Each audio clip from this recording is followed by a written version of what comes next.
Bonjour Thomas de Broeckher. Bonjour Pierre. Vous êtes neurologue à l'hôpital Saint-Denis et président des neurologues des hôpitaux généraux. Et à ce titre, vous êtes un des piliers des JNLF très impliqués. Est-ce que vous pouvez nous parler un peu de ce collège? Le Collège national des neurologues des hôpitaux généraux rassemble tous les neurologues qui travaillent dans les hôpitaux généraux, hormis ceux qui travaillent à temps partiel ou inférieur à temps partiel, qui sont plutôt des neurologues libéraux, qui sont le troisième pilier des JNLF avec le CEN. Il rassemble les neurologues qui travaillent dans plus de 100 services de neurologie dans les gros hôpitaux généraux en fait, au travers de toute la France et qui complètent le tissu hospitalier formé par les 31 CHU. Voilà la présentation globale du collège. Le collège est formé d'un bureau. Ce bureau participe aux activités des JNLF, au conseil d'administration, au bureau des JNLF elles aussi, mais aussi à la Fédération française de neurologie, dont un des points importants actuels et qui nous impacte tous à l'heure actuelle, c'est le développement professionnel continu.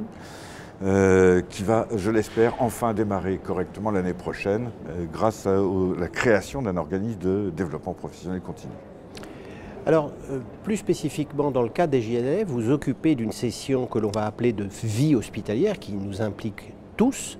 Est-ce que vous pouvez nous en dire un peu plus sur la session 2017 ?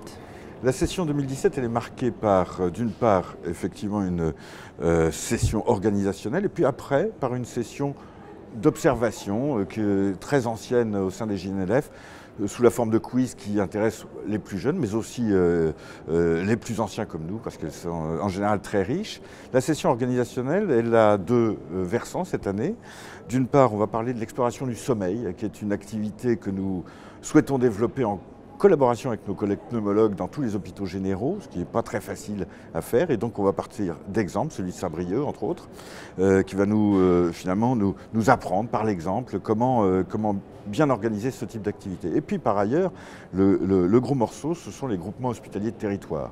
On va parler pendant 1 heure de l'expérience. Il y a une enquête nationale qui a été faite à ce sujet auprès d'un certain nombre de services qui vont nous donner leurs avis sur les opportunités que nous offre cette réforme qui se fait à marche forcée, il faut bien le dire, et les menaces qui l'accompagnent. Et ceci va être très riche, à mon avis, d'enseignement et va apporter beaucoup de dynamisme à tous nos collègues pour l'implication dans ces GHT, qui sont un avenir incontournable de la vie hospitalière.